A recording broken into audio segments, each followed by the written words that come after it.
2016년에 제작이 되었고 2017년에 방영된 개봉된 영화 내 어깨 위에 고양이 밥이라고 하는 혹시 영화를 여러분 보신 적 있습니까? 내 어깨 위에 고양이 밥. 고양이 이야기입니다. 실제 실화를 바탕으로 제작된 이 영화는 런던의 18세 소년으로 우울증을 앓다가 그럼에도 가수가 되고자 하는 꿈을 가지고 런던으로 가서 거리에서 음악을 연주하고 노래를 부르던 제임스 보웬이라고 하는 이 사람의 실화를 바탕으로 제작된 영화입니다. 꿈을 가지고 런던으로 갔지만 우울증이 있었고 어려움이 있었지만 꿈을 이루려고 노력했습니다. 그러나 마음대로 되질 않았습니다. 점점점 상황은 더 나빠져서 술과 마약에 빠지기 시작했습니다. 가진 것도 다 이제 사라져버렸습니다. 어느 날 저녁 그날도 술을 잔뜩 먹고 취해서 그가 있던 곳으로 돌아오는 중에 이상한 아기 울음 같은 소리가 들렸습니다. 가만히 그 소리가 있는 곳으로 가보니까 길고양이 한 마리가 배와 다리에 큰 상처를 입고 거의 죽을 지경이 되어서 있었습니다. 보웬은 하루 일당이 지금 우리나라 돈으로 치면 3만 원 정도인데 그 불쌍한 고양이를 어떻게든 도와줘야 되겠다 싶어서 고양이를 데리고 병원으로 갔습니다. 병원비가 3만 원이 나와요. 그걸 지불을 하고 집으로 돌아왔습니다. 그런데 이 고양이가 치료를 받고 난 뒤부터 계속 이 보웬이 노래하는 곳으로 찾아오더니만 그 이후부터는 이 보웬을 쫄쫄쫄쫄 따라다니는 겁니다. 24시간 늘 따라다녀요. 가서 또 노래를 부르는데 그 앞에서 노래를 가만히 이렇게 멀뚱히 노래 부르는 모습을 지켜보고 있다가 노래가 끝나서 이 고양이 앞에 앉으면 고양이가 발을 들고 이 보웬과 함께 하이파이브를 하는 겁니다. 노래가 끝날 때마다 손을 쫙 맞추고는 또 노래가 끝나면 이 보웬의 어깨 위로 탁 올라와 가지고는 그 어깨 위에 매달려서 집으로 늘 돌아갑니다. 보웬이 노래 부를 때는 사람들이 별로 관심도 없었어요. 그런데 이 이상한 고양이가 한 마리 있다. 노래 부르고 난 뒤에 언제나 그 주인과 함께 하이파이브를 하고 어깨 위로 올라가서는 다니는 이 고양이가 있다고 하는 소문이 그 주변에 퍼지기 시작했습니다. 그래서 이 가수가 유명해진 게 아니고 그 신기한 고양이 보려고 주변에 있는 사람들이 이 노래 부르는 것으로 모이기 시작했습니다. 점점점 고양이가 인기가 있어지고 그리고 덩달아 노래 부르던 이 제임스 보웬의 노래도 점점 인기가 있어졌습니다. 그 소문이 주변으로 퍼지자 사람들이 그에게 제의를 냈습니다. 당신과 그 고양이 밥의 이야기를 책으로 한번 만들어 보면 어떻겠느냐. 못할 것 없죠. 한번 해보십시오 해서 책으로 제작이 되었는데 이 책이 런던과 출판된 지 얼마 되지 않아서 베스트셀러로 팔리기 시작했습니다. 그리고 그 이야기를 들었던 이 책을 많은 사람들이 읽고 저는 이 영화도 못 봤고 책도 못 봤는데 도서관의 고양이 이야기는 제가 있는 책으로 봤는데요. 이 가수를 따라갔던 이 고양이 이야기는 듣지 못했어요. 그런데 이 이야기를 들었던 여러분 007 네버 다이라고 하는 그 영화를 감독했던 이 감독이 그 책을 보고는 이 보웬에게 와서 이 고양이를 직접 주인공으로 캐스팅할 테니까 당신의 이야기를 영화를 한번 제작해보는 게 어떠냐. 그렇게 해서 결국 이 제임스 보웬의 이야기와 이 어깨 위에 고양이라 밥이라고 하는 이것이 영화로 제작이 되어서 많은 사람들에게 알려졌습니다. 그 이야기를 듣는 사람들마다 사람은 별 관심이 없고 다 저거는 고양이 덕이다. 고양이 덕이다. 고양이를 고쳐주어서 고양이를 돌봐주어서 이 제임스 보웬이 그 보답을 받은 것이다.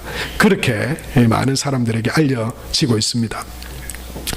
여러분 전북 임실에도 가면 은혜 갚은 개, 그죠? 의견비라고 해서 그 비가 있는 것도 있죠. 저도 어릴 때 아버지한테서 그 이야기를 많이 들었습니다.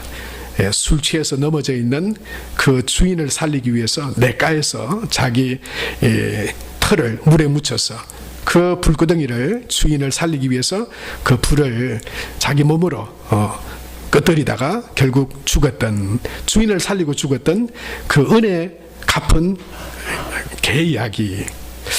참 그런 이야기를 들을 때마다 참 풋풋하고 마음이 참 좋습니다. 근데 얼마 전 여러분 혹시 집사부일체라고 하는 TV 프로그램을 여러분 아십니까? TV를 잘 안 보시나 봐요. 좀 TV도 보셔야 됩니다. 예. 그 집사부일체라고 하는 TV 프로그램을 우연히 보게 되었는데, 여러분 거기에 보면 각 분야의 뭐 탤런트든지 가수든지 배우든지 각 분야에 아주 탁월한 사람 한 명씩을 사부로 선정을 해서 거기에 여러 명의 제자들, 그죠? 연예인들이 함께 갑니다. 그 집으로 갑니다. 그래서 집과 사부, 집사부일체 그렇게 말하죠. 이번에 소개된 그 사부는 전유성 씨였습니다. 개그라고 하는 말을 처음으로 만든 장본인이기도 하고, 이 개그계의 거의 뭐 대부다 이렇게 말하는 사람이 전유성 씨인데요. 이 전유성 씨의 집이 소개가 됐죠. 그 집은 지리산, 인적이 드문 지리산 골짜기에 그 집을 짓고 거기서 살고 있었습니다. 이 전유성 씨를 이 사부로 하고 이제 이 탤런트들이 갔는데 뭐 집의 구조도 설명하고 또 뭐 이런저런 이야기를 하다가 눈에 띄는 하나의 장면이 제 눈에 쏙 들어왔습니다. 그 뭐냐면 여러 명의 제자들 가운데 내가 내는 미션, 그걸 제일 잘하는 사람에게 상을 주겠대요. 어떤 상일까 저 궁금했는데 그 보니까 조그마한 액자를 하나 보여줬습니다. 여러분 혹시 보신 분 계신가요? 그 액자는 무슨 그림이 그려져 있는 액자도 아니고 또 어떤 조각이 조각되어 있는 그런 액자도 아니었습니다. 사진이 있는 액자도 아니었습니다. 바로 이런 액자였어요. 저게 뭡니까? 돈봉투입니다. 돈봉투. 돈봉투를 딱 액자로 만들어 가지고 보관을 하고 있었어요. 참 기발하기도 하고, 저런 봉투, 여러분 혹시 저런 액자를 보신 적 있었습니까? 진짜 실제 돈입니다. 실제 돈 그대로를 이 편지 봉투와 함께 액자만 만드는데 7만 원이 들었대요. 예, 그래서 돈이 더 들어간 겁니다. 돈을 받았는데 사연이 그랬습니다. 이 전유성 씨가 이 개그맨의 공채 개그맨에 많은 사람들이 젊은이들이 도전을 하지만 거기에 2수, 3수 떨어져서 이 개그맨이 되지 못하는 많은 후배들이 있는데, 그 후배들을 위해서 그 중에 그 후배들을 그 꿈을 실현시켜주기 위해서 많은 노력들을 했는데, 특별히 그 중에 조세호라고 하는 그런 개그맨이 있었다고 합니다. 이 조세호 씨도 탤런트 이제 개그맨 공채에 떨어지고 하다가 결국 어떻게 전유성 이 씨를 만나서 배우게 됐는데, 이 전유성 씨가 아끼고 사랑하는 애제자 중에 한 명이 바로 이 조세호 씨라고 합니다. 무명의 어려운 시간들을 보내고 난 뒤에 결국 이 조세호 씨가 좀 이름이 알려지고 또 CF에서도 제의가 들어와서 처음으로 CF를 딱 찍고 받은 돈을 그 전유성 씨에게, 그를 가르쳤던, 그를 사랑으로 그를 가르쳐 주었던 전유성 씨에게 100만 원이던 이 돈 봉투를 감사의 마음을 적어서 전해줬다는 거 하는 겁니다. 이 전유성 씨가 그걸 그냥 아이고 기쁘네 좋네 하고 그걸 탁 써버린 게 아니고, 그거를 그 제자의, 애제자의 그 스승을 향한 그 은혜에 대한 고마운 마음을 기억하면서 그것을 그대로 액자로 만들어서 보관을 하고 있다. 그런 사연이 담긴 바로 이 액자가 이 돈봉투 액자였습니다. 여러분 얼마나 아름답습니까? 별로 그렇게 무능하고 자격이 없어 보이는 제자, 그리고 그런 제자를 성심성의껏 길러주고 가르쳐주고 또 인도해준 스승, 서로에 대한 사랑과 애정과 고마움으로 또 그 은혜에 대한 보답으로 그 마음을 전하고 또 그것을 소중하게 간직하려고 하는 그 모습들이 참 귀하다, 아름답다, 그렇게 생각이 들었습니다. 여러분, 우리가 살아가는 이 세상 가운데 어떤 은혜에 대한 보답들 또는 은혜와 사랑에 대한 많은 이야기들이 있지만, 저와 여러분이 하나님 앞에서 생활하는 이 신앙생활도 하나님의 은혜를 떼어놓고는 신앙생활을 결코 말할 수 없다라고 할 수 있습니다. 여러분, 생각해 보십시오. 하나님이 내게 베풀어 주신 은혜를 떼어놓고 신앙생활이 가능하냐라고 하는 것입니다. 그건 불가능합니다. 하나님이 나에게 베풀어 주신 은혜가 있어야 그 은혜에 대한 반응으로 신앙이 생기는 것입니다. 신앙의 행위들이 생기는 것입니다. 그렇지 않은 것들은 다 의무적이거나 남에게 보이려거나 어쩔 수 없이 하는 거거나 그렇게 돼버리는 거예요. 신앙생활은 이렇게 정의할 수 있습니다. 하나님의 베풀어 주신 은혜를 받아서 그 은혜에 대한 내 삶의 반응이 곧 신앙생활이다, 그렇게 말할 수 있어요. 그러니까 우리가 하나님 앞에 신앙생활을 하는데 그 신앙생활은 하나님이 내게 주신 은혜를 떼어놓고는 도무지 생각할 수 없다고 하는 것이죠. 그런데 여러분, 하나님이 우리에게 베풀어 주신 은혜에는 특징이 있습니다. 하나님의 은혜, 하나님이 저와 여러분에게 베풀어 주신 은혜, 그 은혜의 특징은 뭐냐면, 첫 번째로는요, 그 은혜는 차별이 없습니다. 그 은혜는 우리 모두에게 열려져 있다라고 하는 것이 하나님의 은혜의 특징입니다. 인종도, 시대도, 또는 우리의 능력이나 지위나 우리의 높고 낮음, 그 빈부격차 아예 없습니다. 하나님의 은혜는 우리 모두에게 동일하고 또 우리 모두에게 차별이 없는 은혜입니다. 그래서 하나님은, 성경에 보면 하나님은 모든 사람이 구원을 얻으며 진리에 이르기를 원하신다, 그렇게 말씀하죠. 우리가 잘 아는 요한복음 3장 16절에 하나님이 세상을 이처럼 사랑하셨어요. 여러분, 거기에 어떤 누구를 지목하지 않았어요. 거기에 자기 이름을 넣는 그 모든 사람이 다 해당이 된다고 하는 것이죠. 이 세상을 이처럼 사랑하사, 뿐만 아니고 로마서 3장 22절에 보면 곧 예수 그리스도를 믿음으로 말미암아 모든 믿는 자에게 미치는 의인이 차별이 없다, 그렇게 말했습니다. 하나님의 의, 하나님이 베푸시는 은혜는 차별이 없습니다. 누구든지 그 은혜를 받을 수 있습니다. 로마서 10장 12절 말씀에 보면 이렇게 말씀하고 있죠. 우리 같이 한번 읽겠습니다. 시작. 유대인이나 헬라인이나 차별이 없습니다. 한 분이신 주께서 모든 사람의 주가 되사 그를 부르는 모든 사람에게 부유하시도다, 그랬습니다. 그 은혜를 베푸시는 하나님의 입장에서 그 은혜는 모든 사람들이 그 은혜를 받고 그 은혜를 누리기 원하신다. 이것이 하나님의 은혜의 특징입니다. 두 번째는 뭐냐면요, 그럼에도 불구하고 받는 우리의 입장에서는, 그 은혜를 받는 우리의 입장에서는 하나님이 베푸시는 은혜를 은혜로 여기고 받는 자에게는 그것이 풍성한 하나님의 은혜로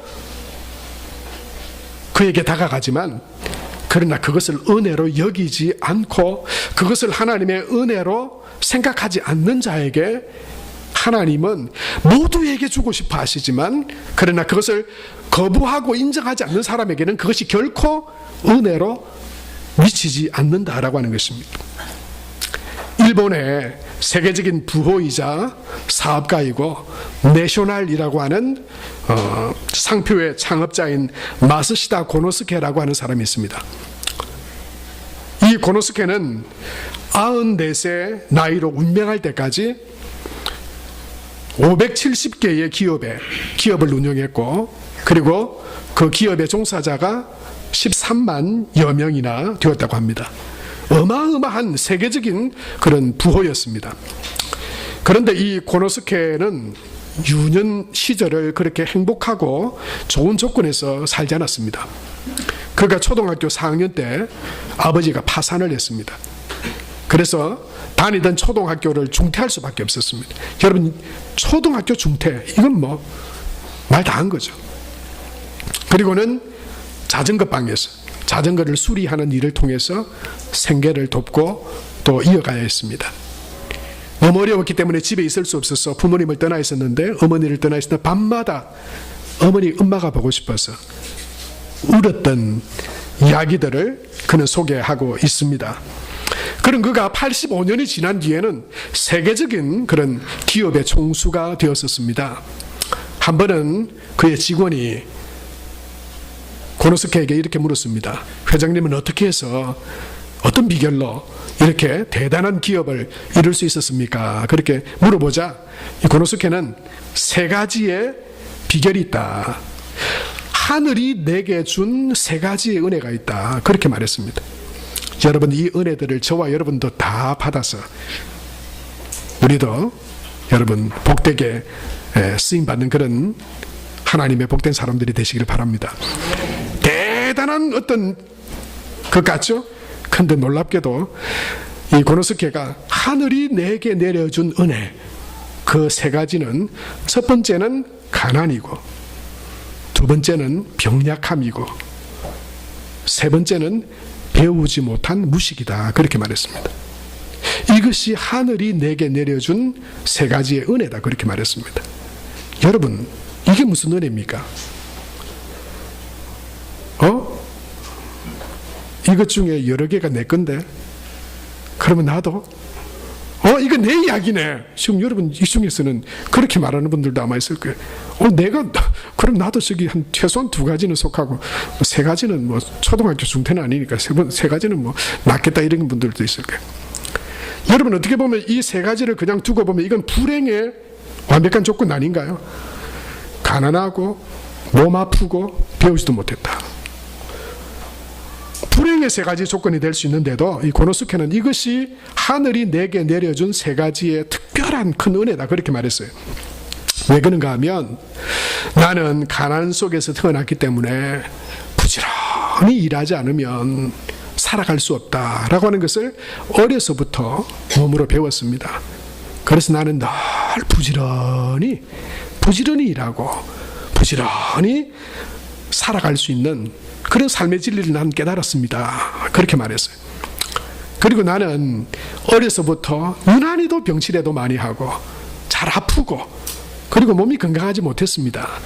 내가 약했기 때문에 내 이 약한 몸이 병들지 않고 건강하게 살기 위해서는 열심히 운동도 하고 몸을 아끼고 돌보고 해롭고 나쁜 것은 하지 않고 몸을 잘 돌보아야 된다라고 하는 생각으로 지금까지 살아왔기 때문에 90이 넘은 지금도 30대의 그런 청년의 모습으로 지금도 겨울에 냉수마차를 하면서 지냅니다. 그렇게 그 직원에게 이야기를 하더래요.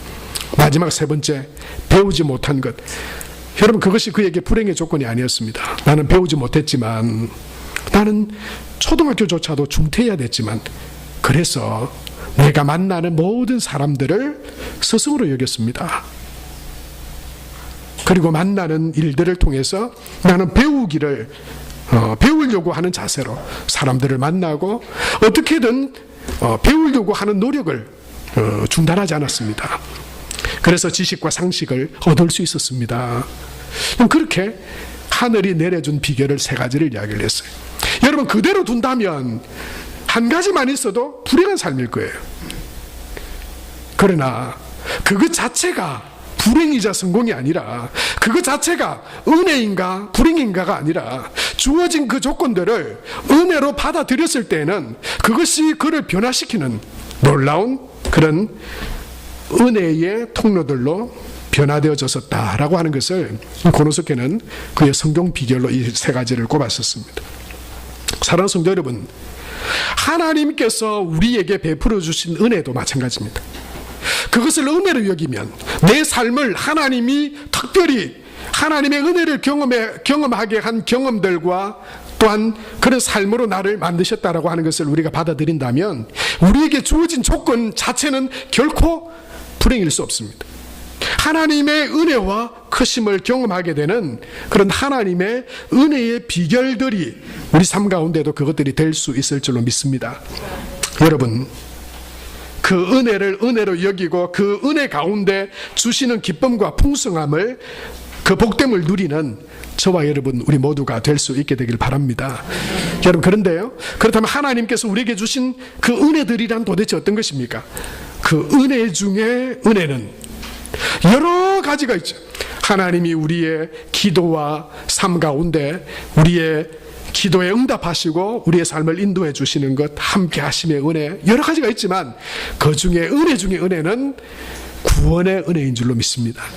하나님께서 나를 구원해 주셨다. 하나님께서 나를 하나님의 자녀 삼아 주셨다. 하나님께서 나를 하나님의 백성으로 삼아 주셨다. 저는 이것보다 더 크고 귀한 은혜는 없는 줄로 믿습니다.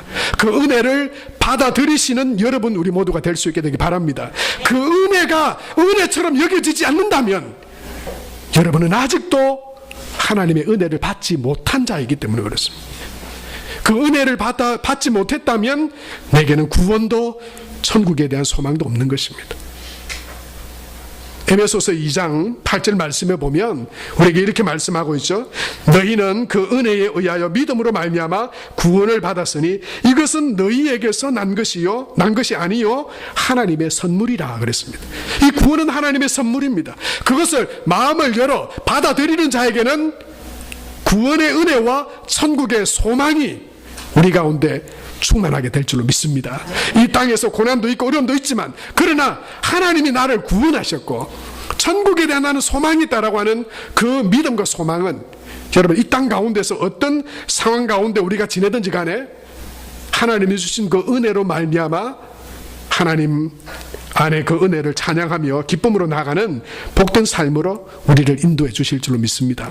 그 은혜를 등한히 여기면 안 됩니다. 그 은혜를 별것 아닌 것처럼 여기서는 안 됩니다.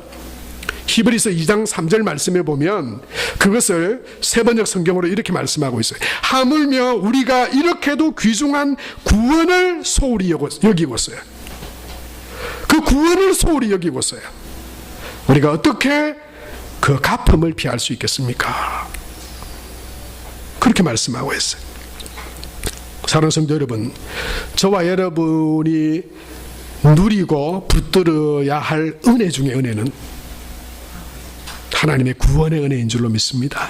그 십자가의 은혜를 붙들고 구원의 소망 가지고 천국의 소망 가지고 이 땅 가운데 하나님의 자녀로 하나님의 백성으로 살아가는 저와 여러분 다 될 수 있게 되기 바랍니다. 하나님은 우리에게 뿐만 아니라 맡겨주심의 은혜도 주셨어요. 하나님은 우리에게 많은 것들을 맡겨주셨습니다. 교회에서는 직분과 봉사와 헌신의 직분들을 맡겨주셨습니다. 저와 여러분에게는 가정을 맡겨주셨습니다. 형제 자매들을 맡겨주셨습니다. 우리에게 하나님이 주시는 달란트들을 맡겨주셨습니다. 하나님께서 우리에게 건강을 맡겨주셨습니다. 하나님께서 우리에게 물질도 맡겨주셨습니다. 우리를 충성되이 여겨 하나님의 자녀로 삼으시고 우리에게 은혜들을 맡겨주셨어요. 디모데전서 1장 12절에 바울은 그래서 그는 이렇게 고백하죠. 나를 능하게 하신 그리스도 예수 우리 주께 내가 감사함은 나를 충성되이 여겨 내게 직분을 맡기심이니. 그렇습니다. 우리는 그 하나님의 은혜를 받을 만한 자격이 없었습니다. 세상에서 보면 당연한 것이고 어쩌다가 얻은 것이고 내 노력으로 힘으로 얻은 것이라고 생각하지만 그러나 하나님의 은혜를 체험하고 하나님을 알고 난 뒤에 내가 가진 모든 그것들이, 내가 누리고 있는 그것들이 하나님께서 맡겨주신 것이구나 깨닫게 되는 것입니다. 내가 전에는 회방자요 핍박자요 포행자였으나 내가 이전에는 죄인 중에 괴수였으나 그런 나를 하나님께서 자녀로 받아주시고 하나님의 백성으로 삼아주셔서 이제는 그 모든 것들이 직분도 그리고 하나님께서 우리에게 주신 힘도 능력도 내가 가진 건강도 재물도 이거 다 하나님이 맡겨주신 거구나. 그래서 내 마음대로 나만을 위해서가 아니라 이것을 통해서 맡겨주신 그 하나님의 은혜, 하나님의 뜻에 따라 여러분 하나님은 우리에게 그것들을 사용함으로 더 복된 믿음의 삶을 살아가는 그런 은혜를 우리에게 베풀어 주신 것입니다. 하나님은 우리에게 구원의 은혜와 또한 여러 가지 것들을 맡겨주셨을 뿐만 아니라 저와 여러분의 삶을 인도하시고 보호하시는 은혜를 우리에게 주십니다.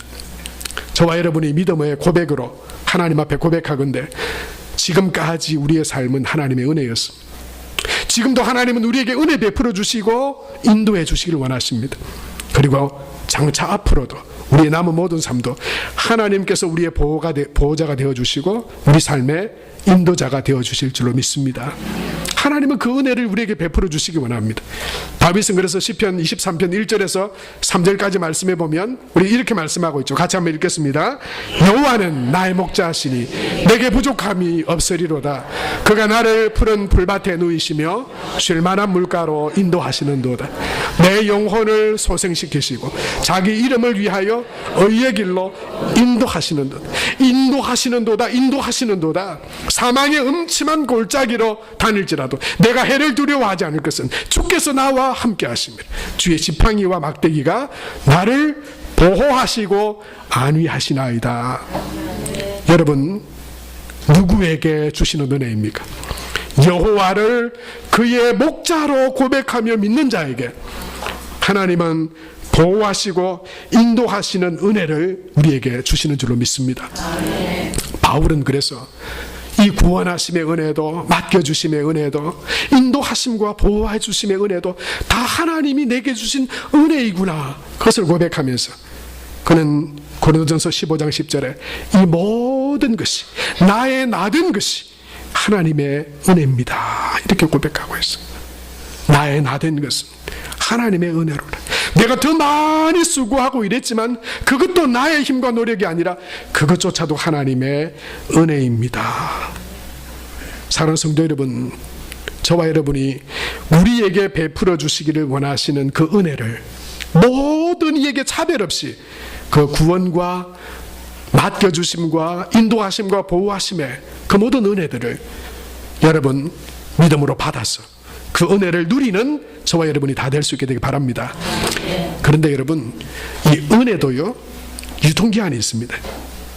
그냥 가만히 이전에 받았던 은혜라고 생각하면 그 은혜가 여러분 끝까지 우리 삶에 유지되지 않습니다. 그 은혜도 유지해 가야 합니다. 그 은혜를 계속해서 은혜의 삶을 통해서 은혜를 넘치는 그런 은혜의 삶을 살아가야 합니다. 그렇다면 여러분, 보이지 않고 우리가 붙잡을 수 없는 이 하나님의 은혜를 저와 여러분의 삶 가운데 계속해서 유지시키고 그 은혜의 삶을 살아가게 하는 비결은 뭡니까? 오늘 시편 116편 말씀에 보면 5절에 보면 이렇게 기록되어져 있어요. 하나님의 은혜로우심과 의로우심과 긍휼의 풍성하심을 믿고 하나님의 사랑하심을 믿고 응답하시고 구원하시는 하나님 앞에 나아가 예배드리며 기도로 그 은혜의 삶을 계속해서 유지해 갈 수 있다, 그렇게 말씀하고 있습니다. 여러분, 우리는 믿음으로 은혜를 베푸시고 구원을 베푸시고 긍휼을 베푸시고 의로우시며 우리를 사랑하시는 그 하나님 앞에, 은혜의 보좌 앞에 우리가 믿음으로 기도로 예배함으로 그 은혜 주시는 하나님 앞에 쉼없이 계속해서 나아갈 때 하나님의 은혜는 계속하여서 우리의 삶을 채우시고 이끄신다라고 하는 것입니다. 시편의 시인은 그의 신앙의 고백을 따라서, 신앙의 삶의 경험을 따라서 이렇게 말씀하고 있죠. 3절에 보면 사망의 줄 가운데 그가 있었습니다. 스올의 고통 중에 있었습니다. 환난과 슬픔을 만났습니다. 6절에는 어려운 시련 가운데도 빠졌습니다. 10절에 보면은 내가 크게 고통을 당하였을 때, 그렇게 그의 삶을 이야기합니다. 그때는 마치 은혜가 끊어진 것 같고 하나님이 멀리 떠나가 계신 것 같았어요. 그런데 이 시편의 시인이 그런 어려움과 극도의 시련 가운데서도 그 은혜가 끊어지지 않고 그가 실패자가 되지 않고 계속해서 그 하나님의 은혜의 삶을 이어갔던 것은 뭡니까? 그 중에서도 나는 하나님을 믿었도다. 하나님 앞에 기도함으로 믿음으로 하나님 앞에 나아갔던 것입니다. 사랑하는 성도 여러분, 혹시 여러분의 삶 가운데도 하나님의 은혜가 마치 끊어진 것 같고 멈추어져 있는 것 같은 상황이 있으십니까? 하나님은 은혜로우시고 하나님은 의로우시고 하나님은 우리를 긍휼히 여기시고 저와 여러분을 사랑하십니다. 하나님의 그 은혜를 기억하여 믿음으로 크게 고통을 당하였다고 말하던 그때에도 나는 하나님을 믿었도다. 여러분, 그 믿음으로 하나님 앞에 나아가는 저와 여러분이 될 수 있게 되길 바랍니다. 그 가운데 하나님의 은혜와 도우심과 구원하심이 있을 줄로 믿습니다. 그리고 이 시편의 고백처럼 저와 여러분도 이렇게 고백할 수 있게 될 것입니다. 8절과 9절 말씀에 보면 주께서 내 영혼을 사망에서 내 눈을 눈물에서 내 발을 넘어짐에서 건지셨나이다. 그래서 이런 소망이 생깁니다. 내가 생명이 있는 땅에서 여호와 앞에서 행하리로다. 이게 무슨 말입니까? 내가 생명 있는 동안에 내게 은혜 베푸시는 그 하나님을 의지하고 믿음으로 나아갈 것이라고 하는 그런 신앙의 결단이자 고백인 것입니다. 여러분, 우리가 은혜 안에 거하고 계속해서 그 은혜를 누리는 길은 은혜의 근원이시고 은혜 베푸시기를 원하시는 하나님께 어떤 순간에도 상황에서도 우리 믿음이 약하여지고 절망하고 포기하지 않고 믿음으로 기도로 하나님 앞에 나아가는 것입니다. 시편 116편의 결론은 그래서 사실은 마지막 절이 아니고 1절과 2절에 있습니다. 이 하나님의 은혜, 그 은혜를 풍성하게 유지시켜 나가는 비결을 깨달았던 시인은 1절에서 2절에 이렇게 말씀하고 있죠. 우리 같이 한번 읽겠습니다. 시작. 여호와께서 내 음성과 내 간구를 들으심으로 내가 그를 사랑하는도다. 그의 귀를 내게 기울이셨으므로 내가 평생에 기도하리로다. 여러분, 저와 여러분의 고백이 될 수 있게 되기 바랍니다. 그리고 내게 베푸신 그 은혜들을 말하는 간증자가 되시기를 축복합니다. 여러분, 잠시 우리의 지나간 일주일을 생각해 봅시다. 지나간 한 달을 생각해 봅시다. 여러분, 혹시 이것은 하나님의 은혜입니다 라고 고백할 만한 일들과 사건과 믿음의 고백들이 혹시 있으십니까? 이것은 하나님의 은혜입니다. 하나님이 내게 베풀어 주신 은혜입니다. 사랑하는 성도 여러분, 더 많아지게 되기를 축복합니다. 우리 삶에 나를 구원하시고 나를 사랑하시는 그 하나님 앞에 나아가 내가 기도함으로 주님을 의지함으로 이것은 하나님의 은혜입니다. 여러분, 이런 아름답고 복된 간증들이 이 시편의 신의 고백뿐만 아니라 저와 여러분의 고백과 간증이 되기를 축복합니다. 말씀의 결론을 맺으려고 합니다. 성도 여러분, 은혜 받은 자의 특징이 뭘까요? 은혜 받은 자, 내가 은혜 받은 자입니다. 하나님의 은혜 받은 자입니다. 구원의 은혜를 받은 자입니다. 맡겨주심의 은혜를 받은 자입니다. 하나님의 인도하심과 보호하심의 은혜를 받은 자입니다. 내 삶은 하나님의 은혜입니다. 이런 은혜를 진실로 고백하는 자의 특징이 뭘까요? 그것은 감사합니다. 은혜는 반드시 감사를 가져오게 합니다. 은혜가 아니면 감사할 것이 없습니다. 내가 한 것이거나 우연히 얻은 것에 우리는 감사하지 않습니다. 은혜이기 때문에 감사합니다. 감사가 없는 인생은 있을 수 있습니다. 감사가 없는, 누구에게도 감사하지 않는 사람은 있을 수 있습니다. 그러나 감사가 없는 신앙생활은 있을 수 없습니다. 있을 수 없습니다. 감사가 없는 신앙생활은 있을 수 없습니다. 왜냐하면 우리의 모든 것이 은혜로 된 것이기 때문입니다. 사랑하는 성도 여러분, 오늘 하나님은 우리에게 말씀합니다. 내게 주신 모든 은혜를 내가 무엇으로 보답할까?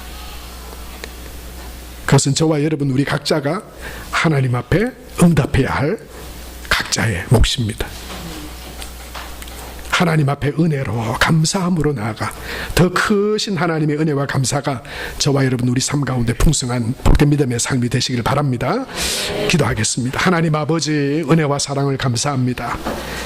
우리를 자녀 삼아 주시고 구원하여 주시고 천국 소망 가운데 하나님을 예배하며 살아갈 수 있도록 은혜 주심을 감사합니다. 하나님이 베풀어 주신 그 은혜가 너무나 크고 놀랍습니다. 바울의 고백뿐만 아니라 우리의 우리됨도 나의 나됨도 다 하나님의 은혜입니다. 그 은혜에 감사하고 그 은혜에 감격하고 또한 우리에게 은혜 베풀어 주시는 하나님 앞에 내가 평생에 여호와께 기도하리이다. 내가 하나님을 의지하리이다. 하나님을 예배하리이다. 하나님 앞에 믿음의 고백으로 하나님을 의지함으로 나아가 우리 삶이 은혜의 간증이 되게 하시고 하나님의 영광의 통로 되게 하여 주시옵소서. 감사드리며 주 예수님의 이름으로 기도하옵나이다. 아멘.